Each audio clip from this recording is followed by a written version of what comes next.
Thank you very, very much. Thank you, Garrett. Good morning. It's so good to be with you here at Grace. My gosh, I've looked forward to this time. I just thank the world of Andrea and Garrett and their ministry and this church and what you're doing. And for me to be able to spend a Sunday with you is such an honor for me. So let's get acquainted. My name is John, and I'm your friend. On the count of three, give me your name. 1, 2, 3. Nice to meet you. My wife, Margaret, and I have been married 52 years. We have 2 children. We have 5 grandchildren. Grandchildren are God's gift to you for not killing your children. If you've got teenagers, just let them live, okay? Just let them live. I know, it's, should I? Let them live. One day they'll give you grandchildren and you'll be glad you let them live. That's the only reason you have children, to give you grandchildren. Garrett mentioned that you have such an important part in our nonprofit work, Equip, which we train leaders around the world. And I want to thank you very much because you have a big part. You financially really help us. In fact, Tuesday I'll be going to the Dominican Republic, and I'll be speaking to the leaders of that nation. I'll be with the president at least twice, maybe 3 times. I'll be speaking to the Senate, Congress, Supreme Court. I'll be speaking to the top sports people in that country. As you know, the Dominican Republic is a great baseball country. And I'll be speaking to the leaders of sports. I'll be speaking to the business leaders. I'll be doing nationwide television about values and why values are so essential in a culture, in a society. And all the things that I will do with I'll take 200 of my coaches. I have a coaching company, and I'll be taking 200 of my coaches with me, and they will, in 3 days, they will train 32,000 leaders of small groups to lead and facilitate small groups throughout the Dominican Republic. And literally in 4 weeks, we'll have 140,000 people in small groups learning values on a weekly basis. Isn't that fun? It's just, and you, as I'm doing that next week, you have to understand that you are a part of this, and that we do it because you help us in incredible ways, including finances. So just look at your neighbor and say, it'll be a great week in the Dominican Republic because of us. Go ahead and tell them that, would you, huh? Because of us.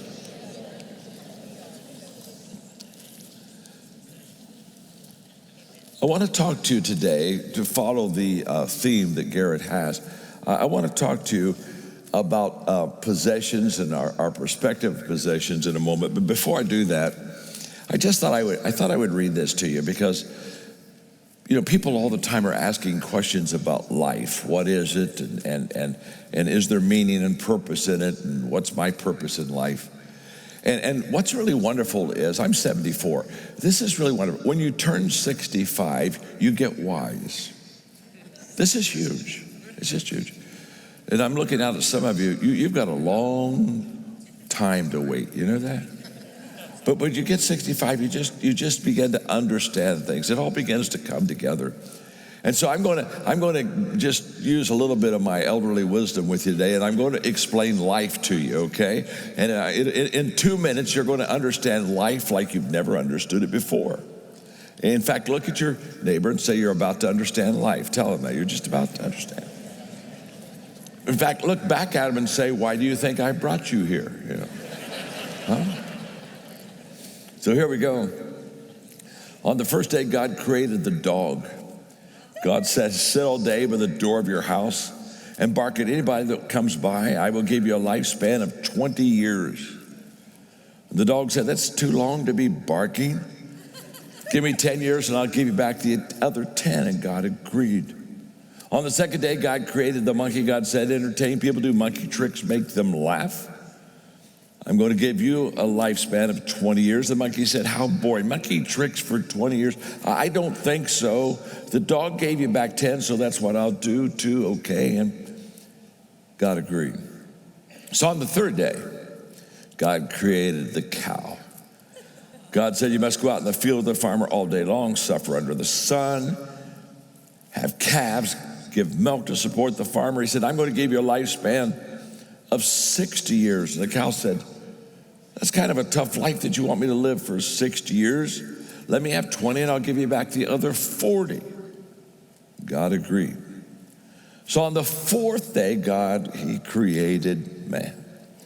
God said, eat, sleep, play, marry, enjoy your life. I'm going to give you 20 years.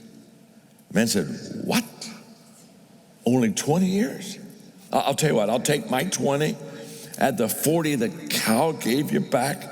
Add the 10 the monkey gave you back. Add the 10 the dog gave you back. That makes 80 years, okay? And God said, you've got a deal. So that is why the first 20 years of our lives, we eat, sleep, play.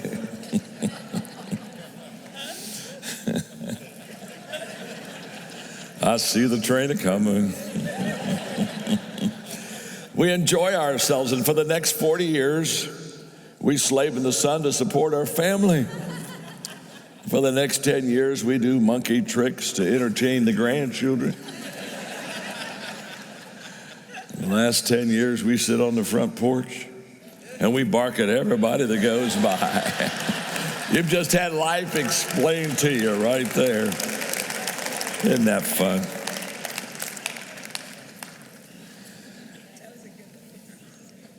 I want to start my lesson off today by saying how we view things is how we do things. This is a lesson on perspective. And what I've discovered, we're going to talk about perspective about possessions, but I've discovered that regardless of perspective in whatever area, arena that we may live in, there's a tendency for us to see things from our perspective. And basically our behavior follows that, and it's pretty much how our perspective molds our entire life. Outside of sharing my faith in Christ, probably the thing that I would like to do most to help people really be successful in life is to talk to them about how they see things, their perspective. What's in our heart determines how we view things, and it would be great if I could take everybody and just kind of help them maybe get the not their picture but the big picture. I wrote a book a few years ago that just really has helped people change their thinking. It's how successful people think. And the greatest gap between people who do well in life and people who don't do well in life is almost always in this thinking perspective gap. And there's a difference. And today I would like to talk to you about that. When I go to the dentist, the last thing my dentist does is he does dental floss. How many of you had flossing your teeth, that whole deal? I wish I could open up the mind of people and do mental floss. I wish I could just kind of, unzip that little sucker and kind of, wash it out a little bit and just kind of help get the perspective, because, again, how we view things is how we do things. So what I would like to do is I would like to tell and talk about a story that's very familiar, the story of the Good Samaritan. And the passage of Scripture, it's on your screen, and we're just going to read it together, and we're going to see in this story how people's perspective determines their behavior. Here we go. There was a lawyer, an attorney, who came to Jesus and asked the question, who is my neighbor? Here's the reply. In reply, Jesus said, a man was going down from Jerusalem to Jericho when he was attacked by robbers. They stripped him of his clothes, beat him, and went away, leaving him half dead. A priest happened to be going down the same road, And when he saw the man, he passed by on the other side. So too a Levite, when he came to the place and saw him, he passed on the other side.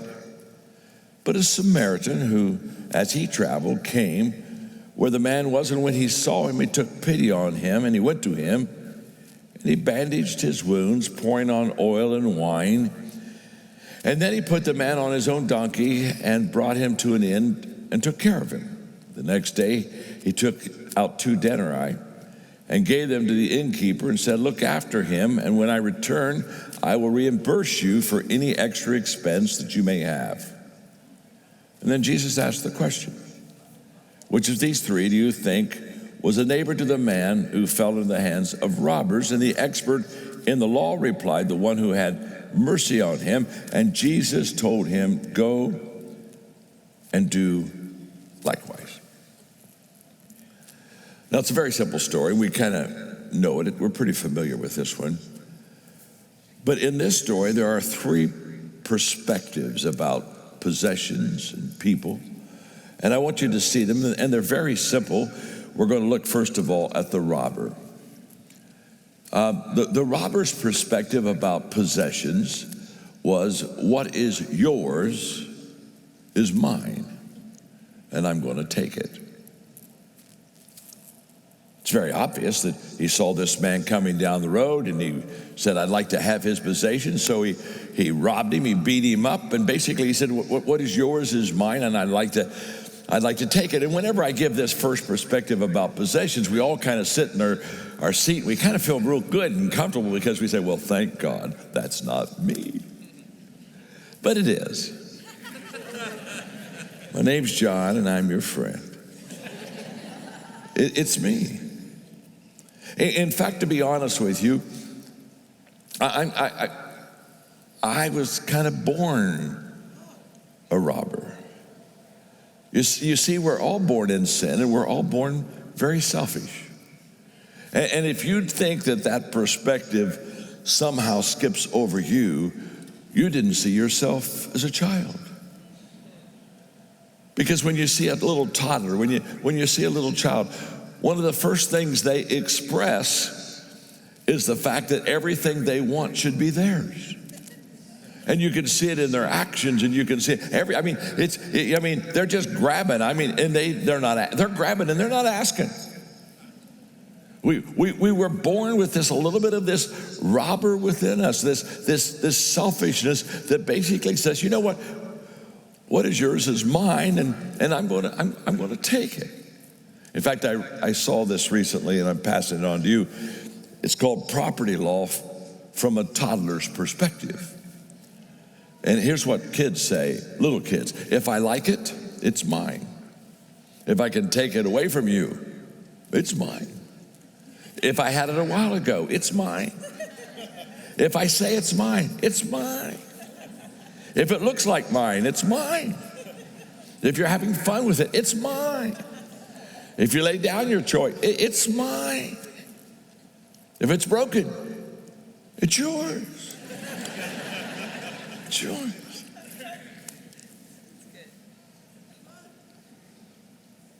It's so interesting that the selfishness that is within us wants us to sometimes think that maybe what is someone else's could be or should be ours. That's why one of the commandments is about coveting, about not perhaps wanting what is not rightfully ours. Now, we won't spend any time really on this, because honestly, I think most of you have graduated from that immature toddler perspective. And I think that most of us probably don't have the perspective of the robber. If you happen to sit beside somebody that does today, pray with your eyes open, okay? Okay? Let's go to another perspective. And wow, this one, I promise you, is in a lot of people's life. And this is the perspective of the priest and the Levite. Because they saw this man that was beaten. In fact, they not only saw him, but when they saw him, they crossed clear over on the other side of the road, got as far from him as they possibly could, and they passed him by. You see, their perspective of possessions is this: what is mine, and I'm going to keep it.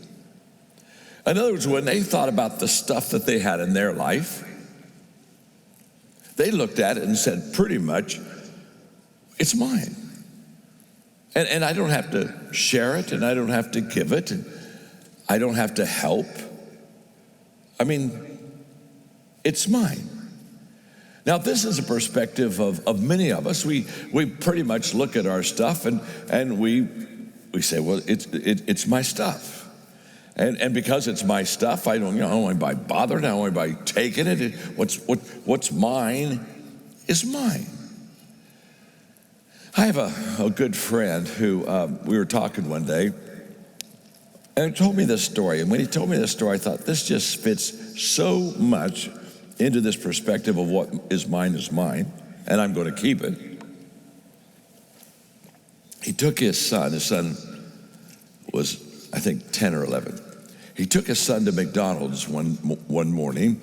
His son wanted some McDonald's French fries, and so Dad took him to McDonald's and ordered him a pack of fries, and they sat down at the table, and of course the kid starts eating those McDonald's fries, and how I don't know, maybe this doesn't affect you, but I love McDonald's fries. So hello, I just think in heaven we'll have McDonald's fries without calories. I just think so.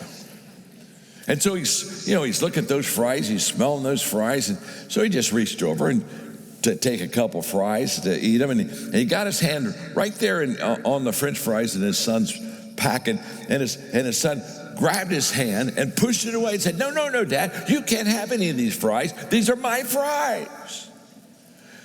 And Ron told me, he said, I just pulled my hand. I kind of jerked it back, and I kind of looked at him, and I was surprised, and I was disappointed, and he said, John, literally, immediately, 3 thoughts went through my head. He said, the first thing I thought was this: my boy doesn't understand where those fries came from. He thinks that they're his. He doesn't understand that I was the one who drove him down to McDonald's. I was the one who went to the counter and ordered the fries. And I was the one who reached in my pocket and paid for those fries. I was the one who gave him those fries. He doesn't understand the source. He doesn't understand where those fries came from. He said, the second thing I thought was, he doesn't understand. If I wanted to, I can take those fries from him. I could just reach over and say, if this is going to be your attitude, and this is how you're going to look at the fries, you don't get any of them. He said, I could have taken the whole pack from him. He doesn't understand. I could take those fries from him. He said he doesn't also understand if I want to. I could bury him in fries. I could walk over to the counter and I say, give me 50 packs of fries. And I just take those 50 packs and go back over, and I could just dump fries. I could bury him in fries. And when Ron was telling me about that, being buried in fries, I thought, oh my. Oh. What a way to go. I mean, think about it. How did you die? You'll never believe it. You'll never believe it. An avalanche of McDonald's French fries just covered me over. And let me tell you something. If I'm getting buried in those French fries and you try to save me, I'm slapping you. I mean, what a way to go. And so Ron's talking, he said, my son, he doesn't understand that I'm the source of those fries. Where did those fries come from? He doesn't understand that I have the power to take them away. I have a power to give him. He doesn't understand who the source is. He doesn't understand where the power is. And he said the third thing that he just didn't understand that day. He just didn't understand that I don't need his fries. I can go to the counter again. I can reach out and get some more money. I can get my own pack of fries. I can sit and have my pack of fries, and he's got his pack of fries, and we're both. I don't need his fries. He said, what bothered me as his father is I didn't need his fries, but I would have liked to share his fries. I would have liked for us to just have some conversation and father, son, just kind of share those fries. Often when I do teaching, I talk about the difference between success and significance. Now success is usually about us. It's about, our career and our home and our stuff and what we do for our family. And significance is about others. Now, I want all of you to be successful. I want you all to do well. I hope you are. I hope you do. But I've met a lot of successful people in life that are very unhappy. I mean, they've got the stuff, but they don't have inner fulfillment and purpose and meaning. And the reason for that is because, honestly, they've been living for themselves. It's all about them, and it's all about their portfolio, and it's all about their stuff.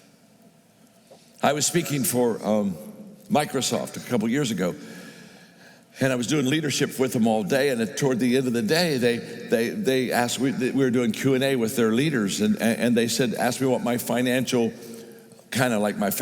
goal was in life, and I said, well, I have one, but you don't want to know it. And they said, what do you mean we don't want to know it? I said, well, my financial goal wouldn't be yours, and so you wouldn't be interested. And they said, well, wait a minute, how do you know we're not interested? Now, what I've learned in the secular market is the more I tell them they're not interested, they just keep leaning in and say, well, no, wait a minute, how do you know I'm not interested? And I told him, I said, well, you just have to understand you're not interested. I know you are, it's okay. My name's John, I'm your friend, relax, take a pill, it's all right. So they kept pushing, so I finally said, well, my financial goal is by the time I die to give everything I have away. And you should have seen them. They're looking at me. They've never heard anybody with a financial goal like that. You see, most people are wanting to increase their standard of living, and every year I increase my standard of giving. Yes, so good, so good. See, my perspective's different. And then I explained to those brilliant leaders at Microsoft, I just explained to them that I said, I've watched people die, and I've not seen anybody take their stuff with them. It just doesn't happen. My whole theme is, do your giving while you're living, so you're knowing where it's going. It's a different view. Yeah. Just relax out there, relax. Some of you going, oh my gosh. It's okay. You see, selfishness, what I'm doing for me, and significance, what I'm doing for others, they're incompatible. It's impossible for you to be selfish with your stuff and live a significant life. I've met a lot of successful people that are unhappy, but I've never met a significant person that was unhappy. You see, the priest and the Levite, they didn't understand. Their perspective about possessions was going to always leave them short of satisfaction. What's mine is mine, and I'm going to keep it. I had a person the other day come to me, and they said to me, I heard you talk about selfishness, and I just want you to know that that's not my problem. I'm not a selfish person. I said, well, good. Are you on drugs? What other disillusionment do you have in life?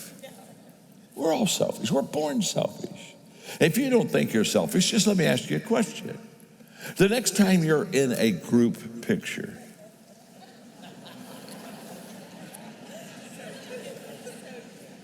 and they take the picture, and you see it for the first time. Let me ask you, who is the first person you look for in that group? And if you look great at it, you say, oh, good picture. Oh, send that to me. Oh, great picture. And if you look back and say, oh, no, let's do it again. Come on, let's do it again. Come on, one more. And you were the only one that looked bad in it, and you're not selfish.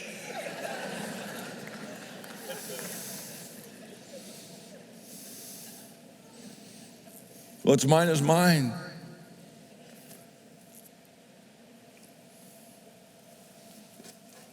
And I'm going to keep it.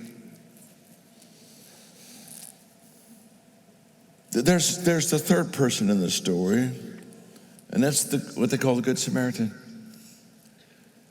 And his perspective on possessions was different than the robbers. The robber says, what's yours is mine, I'm going to take it. And the priest and Levite, well, what's mine is mine, I'm going to keep it.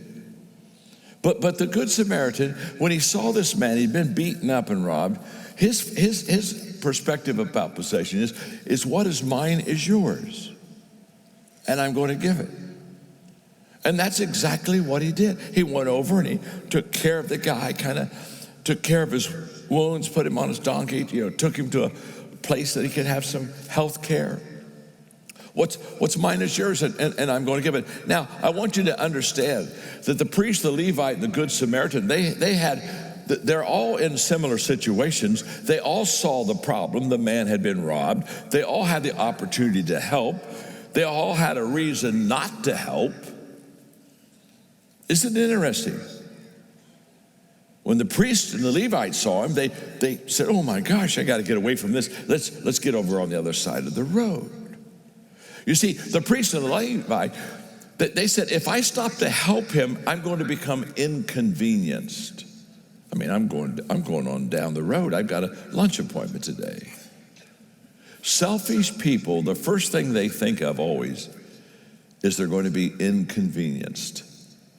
That's the core of selfishness. Well, it's not what I planned, and if I do that, I'm going to have to miss this, and wow, I had no idea. So they said, if I stop, I'll be inconvenienced. You see, the Good Samaritan looked at him and said, wow, if I don't stop, what's going to happen to him? And more importantly, if I don't stop, what's going to happen to me? Is my heart going to become calloused? Now, there's another perspective about possessions beside the three in this story. Now, the third one, the Good Samaritan, if it's your kind of perspective that what's mine is yours and I'm going to give it, then I want to congratulate you, because you're in that top 5% of people in life that just are going to do well because you have a good perspective about possession. But there's a higher one than this perspective that what is mine is not mine, and I'm going to give it. Don't miss this one. Number 4, this is the 1%. This is where you want to get in your life to make a difference for yourself and for others. Here we go. The fourth perspective is, what is mine is not mine.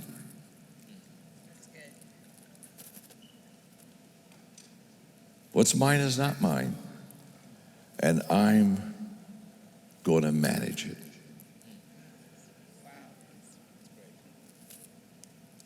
What is mine? It's really not mine. I'm going to manage it. Psalm 24:1.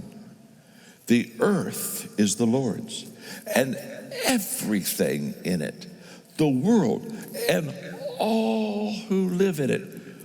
Whose is it? It's the Lord's. James 1:17. Every good and perfect gift comes from heaven. In other words, everything I have really isn't mine. Now, I get to hold it for a while. I get to manage it for a period of time. but it's not mine. The moment that I begin to get this perspective, everything begins to absolutely change in my life. Now, as I'm teaching you this lesson, all of a sudden I'm realizing I'm looking down at Garrett, and he was telling me that the two of them want to go to lunch with me right after I'm done speaking. And all of a sudden I realized I was a little short on cash. And so what I really need is for somebody here to, if you could just bring me a couple $100 so I could take care of their. I got you, John. Right here, I got you. Right here, I'll spot you. You can Venmo me later. I got you. Is that enough? This is good. All right, I got you. Wait. My name's John. What's your name? I'm Elisha. Elisha. It's good to meet you. Good to meet you. You know, you ought to just travel wherever I speak. Done. Thank you. Isn't that wonderful? Elisha brought me. That's so good. Thank you. All right, you guys get to eat now. You guys get to eat. You're going to be fine. You're going to be fine. Okay. Now, where was I? All right.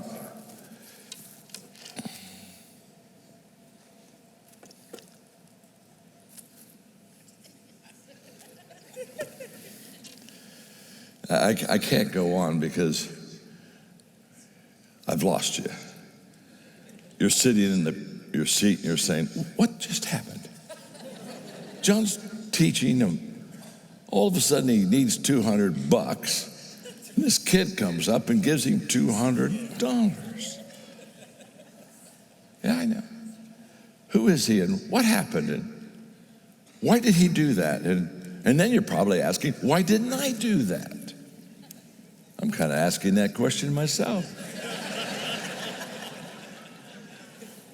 You see here, just before I go on, here's what you got to understand. Before the service, I went to Elisha. And I said, Elisha, I have $200. It's mine. I would like to let you hold it for a while. Would you just, during the service, you just hold it for a while. And there's going to be a time when I'm going to ask for the $200. You see, the reason Elisha was so quick to come up and bring me the money is because he understood it's not his money. It hasn't been his money. It's not his. See, all of our battles with God and possessions is over one issue. You think it's yours. Right. And if you think it's your stuff, then of course you're going to have battle on who gets it and when do they get it and how much should it be and what am I going to do about it? And you're going to have all kind of battles with possessions in your entire life because you've never crossed this incredible threshold of understanding it's not yours. I can still remember I was just in my very young 30s and I had the 10th largest church in America. I was a pastor. And I had an incredible mentor who came out to San Diego one weekend and went to services with me. And after the last service, he said, let's go for a long lunch. And we went to the Brigantine restaurant in La Mesa, California, and we sat there for 3 hours. And he leaned across the table and he said, John, I'm going to teach you the most important lesson to date that you probably have ever received. And he said, I don't want you to miss it. So I'm listening to my mentor as he begins to talk about my gifts. He said, John, you have a couple of very amazing spiritual gifts in your life. And he said, what I want you to understand is those gifts that help you communicate and help you write and help you connect with people. He said, I just want you to understand those aren't yours. They were given to you by God. That's why they call them gifts. You don't deserve them. You didn't earn them. They were given to you. And he said, people are going to come and tell you how amazing you are. And he said, I just want you to know, when people come up and tell you how amazing you are, you're not. In fact, he was the one who said to me, John, I know you well. You're one step from stupid. There's nothing amazing about you. He said, what's amazing about you is the gifts God gave to you. And you got to understand, they're not your gifts. You're to manage them. You're to steward them. This was life-changing for me. That day was a life-changing day. And so he said, when somebody tells you how great you are, just understand you're not that great. When they tell you you're amazing, you're not amazing. When they tell you you're wonderful, you're not wonderful. Your name is John. And you're one step from stupid. But you have these amazing gifts. So when people want to pour praise on you, smile, be nice, but understand, it's not you, it's him. And I can promise you in my life as I travel and I speak in conventions and stadiums, etc., people on their feet clapping and cheering. As I walk off that stage, I look up to him and I say, God, they're not clapping for me, they're clapping for you. You're the one that's amazing. It's your gifts. They're your gifts, not my gifts. They're your possessions, God. They're not my possessions. I have no problem giving and being generous because it's not my stuff. It's his stuff. In fact, the best way I could explain it to you is if I went down to, let's say I wanted to send you a package. So I went down to UPS or one of the express places, and I gave them the package with your name and address, and I looked at them and I said, now I need you to do me a favor if you would. I want you to send that package to my friend. And so I signed everything, paid for everything. I went home. Next day I called you and said, did you get the package? You said, no. So what do you mean you didn't get the package? Well, I didn't get it. So I go back down to the store and there's the guy. I said, do you remember me? He said, yeah. I said, you remember me yesterday coming in and giving you a package? He said, yes. And he said, I want to thank you for that. I thought, here you are, a stranger, bringing me a package. I thought it was so wonderful. I took it home, and wow, thank you very much.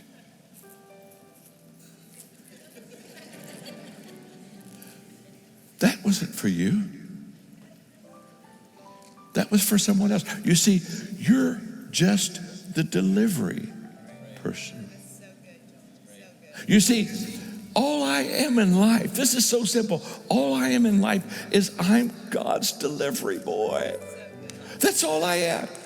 And you see, God will only give to you what he knows will flow through you.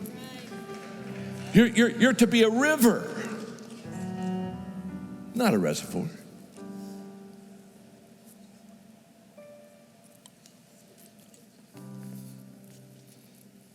You know what's so beautiful about our time together today is I can tell you got the message.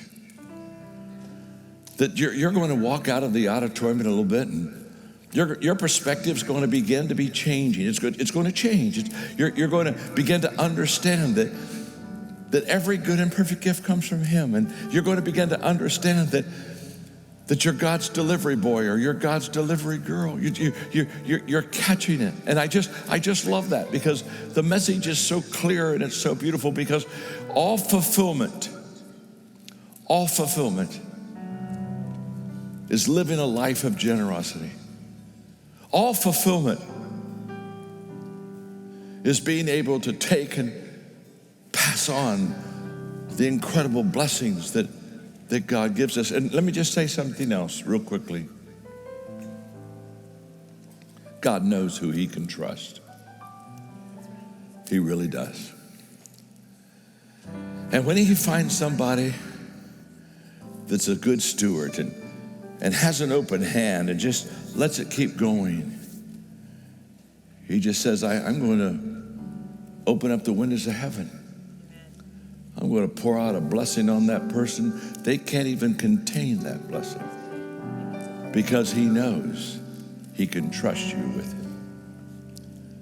Let's bow our heads. Father, you're a good God, a very good God. You created us in your image.